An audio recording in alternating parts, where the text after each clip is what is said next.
The Hunger Games is one of the most recognized, if not watched, pieces of dystopian literature on the market. Following the eyes of Katniss Everdeen, a semi-innocent woman who simply just put herself in front of her sister to save her from being slaughtered in the Hunger Games. But as we continue reading, we take that perspective into a perspective of our own. What if we were in the Hunger Games? Knowing who you're against in the Hunger Games is one of the most, if not valuable and confident sense of information that could dictate your survivability. When being brought into the Hunger Games, every tribute beforehand will enter the training phase to prepare for the Hunger Games. Whilst this happens, it's best to take the advantage and opportunity to see the weaknesses and strengths of tempting tributes. Many of the things you'd be likely to focus on in other tributes include 1. Physical fitness, what they can and can't do physically, and 2. Skill in subjects, what they can and can't do overall.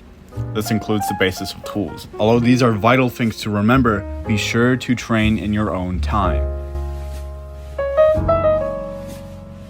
When entering the Hunger Games, although you can't bring a weapon with you, you can specialize in the weapon you might use. A good weapon is one that's not in the fondness of being too heavy, being too fragile, and being too noticeable. Spears are one, if not the most effective and simple weapons that you could possibly create in the Hunger Games depending on the environment. It comes to the point where you can compare spears to the Goldilocks zone of weaponry. Not too short, not too complicated, but just right. Whilst training, be sure to keep a tab on your enemy's weapons and plan ways around them once the games begin. Sharp things like knives and rocks can be used to sharpen the end of sticks, which in turn can be turned into spears or pikes. Using your environment to your advantage will be one of the most important gestures for your survival in the Hunger Games. Some of these tips may include finding high ground positions in order to be able to have a strategic advantage over other tributes, to have an advantage in the scene where others are, finding a stable environment where all resources are available to you, and areas and environments that may prove defensive and strategically important when up against other tributes. If you do happen to scour, be sure to have the right tools and skills to be able to eat certain sets of food. Make sure to use iodine for possibly contaminated water that could be filled with bacteria in which can make you sick. Make sure to stay away from berries that look to have plants with spines, bitter smells, or milky sap. During the games, it's best to keep a constant awareness of your environment. Look for any suspicious movement that you see, hear for any weird noises that aren't created by you, and be sure you aren't being followed.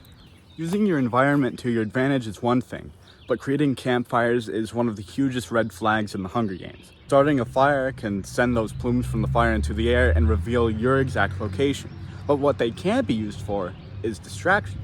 In the Hunger Games, it'd be best to only use fires in harsh, cold environments, compared to the temperate environment that we see in the Hunger Games.